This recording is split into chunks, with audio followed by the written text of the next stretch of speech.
Yeah, my name is Ecke Godehardt. I'm a professor of computer science, software engineering at Frankfurt University of Applied Sciences. And I want to talk about lecture recording. It's actually a little experience of mine. When I was at the Darmstadt University before, I wanted to record my lectures. And I just wanted the audio recorded with synchronized slides.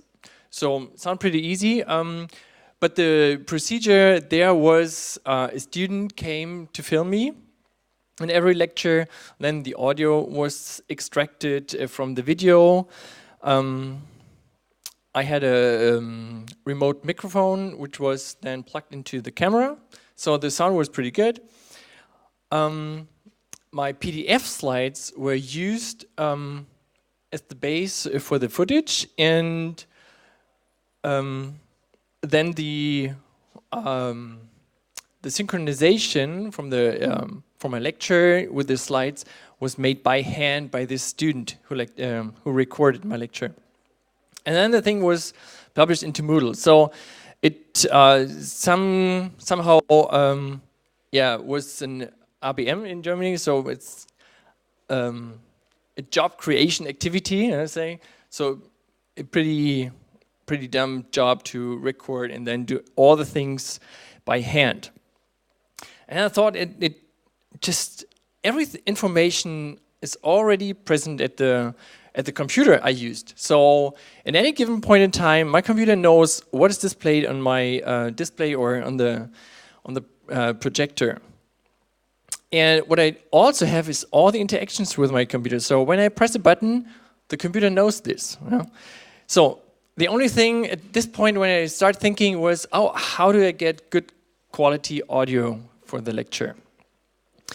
And then I came across a talk where somebody was talking about videography, and an easy way to improve your sound was using the Rode Smart Lav, so a lavalier microphone you put on your jacket and plug it into your smartphone.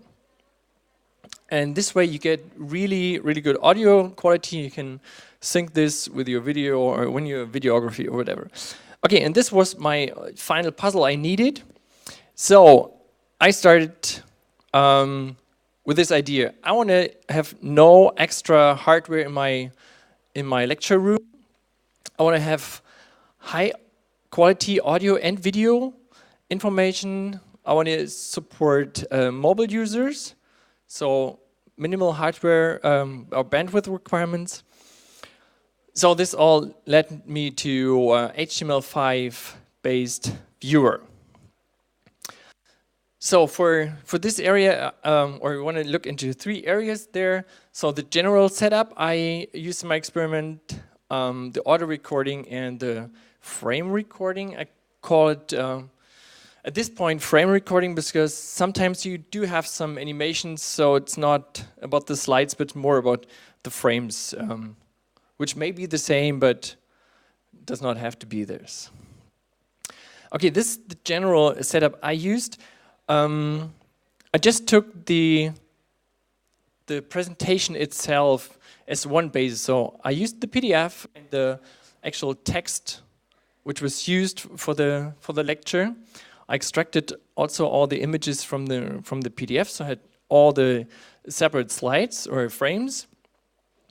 And used the keylogger, which is a software which just recognizes every interaction you do with your computer, and logged all the timing information and what happened.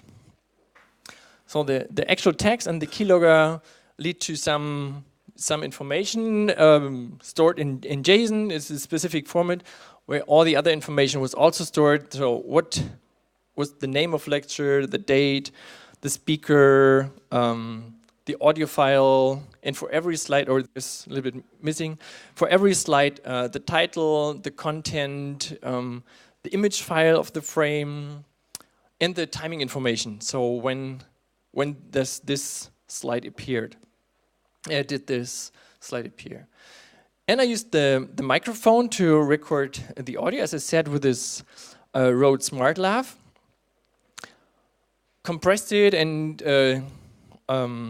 provided 2 versions. Yeah, converted to MP3 and OGG to support all the available HTML5 browsers. Of course, then turned into mono because the main focus, as we remembered, was minimal bandwidth. So small as could be, but with high quality as well. So I used mono, and I looked for the BBC recommendations for podcasts, which lead me to MP3 mono speech. So about 64 kilobytes and whatever. So this really gives you a high quality recording, while leading, let's say, if you take 90 minutes, it would be 30 megabytes or so for recording for each. So 30 megabyte. As MP3 is almost similar with OGG. But the user just needs one of these files, so you can say it's about 30 megabytes. And then I looked into the pages. So I also want to minimize the usage of space, especially for mobile users. So I looked into the different formats, JPEG versus PNG, and I said, and I saw that for specific pages, one or the other format was superior. In general, when you for this numbers, I took about 20 lectures to compare them. If you take one or the other format, it doesn't matter so much. So it's about 10 megabyte. But if you really use for every slide the smaller part, you can kind of half the amount of data which is necessary. So you can see here for specific lectures, if you take the mixture of JPEG and PNG, this really leads to the minimum amount of data required. So about 5 to 15 megabytes for a whole lecture. But then I want to compare the quality. And I did this compared to screencast tools because the result is kind of similar. Yeah, you record what's going on your computer, so you just kind of screencast what you're doing here together with a voice. So I took several quality settings in screencast tool and compared this. So the first one, the lowest resolution you could use is 320 by 200, which already lead to 120 to about 300 megabyte, depending on the quality setting you choose. But you can see here, you can hardly see anything on this slide. Yeah. So going up one step using VGA, the amount of data already jumped up, to at least 200 megabyte. Now you can kind of read everything, but not the footnotes or so. So it's still not readable at all. Then I chose the highest non-HD resolution, 1025 by 768. Now you can read everything pretty good. Everything is clearly read. It's kind of wishy-washy still, but you can read everything. So, but you already have over 300 megabyte necessary just for the file. So if you want to use this in a mobile setting, this is kind of a lot of data you have to download, or even up to over 1100 megabyte. And then this is what we use.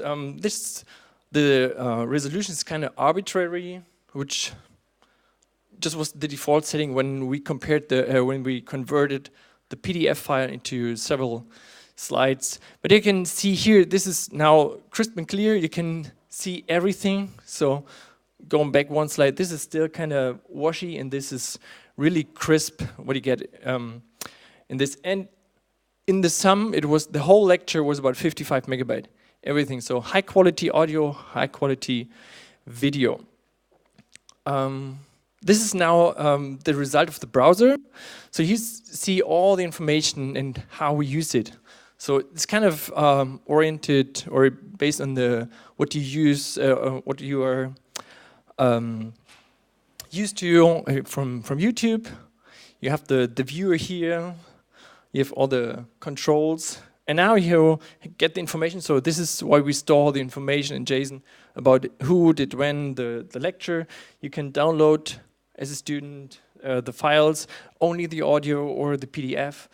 You can browse through all the slides right here, and you can even use the search. So this is why we use the actual slide content for the user to search through your slides and find specific information in your lecture. But this is just a kind of a proof of concept right now.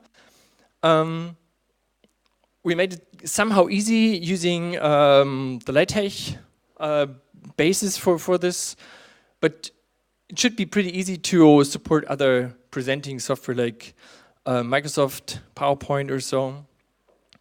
The other thing, as I said, we used the actual slide content for search, but the next step would be using speech recognition and allowing kind of searching through the whole lecture. There's still some work to do when you do syncing audio and video, so there's something we may improve. One thing I would love is speed adjustment, playback speed. As you may know, in YouTube you can speed up the playback if you want. So usually I use at least 25% faster, because then it doesn't take so long. But I would really like to do is doing some crowdsourcing. So really using the students to annotate things, to highlight things that maybe this auto adjustment of playback. Oh no, this is now a rather generic introduction, so it automatically may play faster or so. To get this kind of information back from the students while watching the lecture.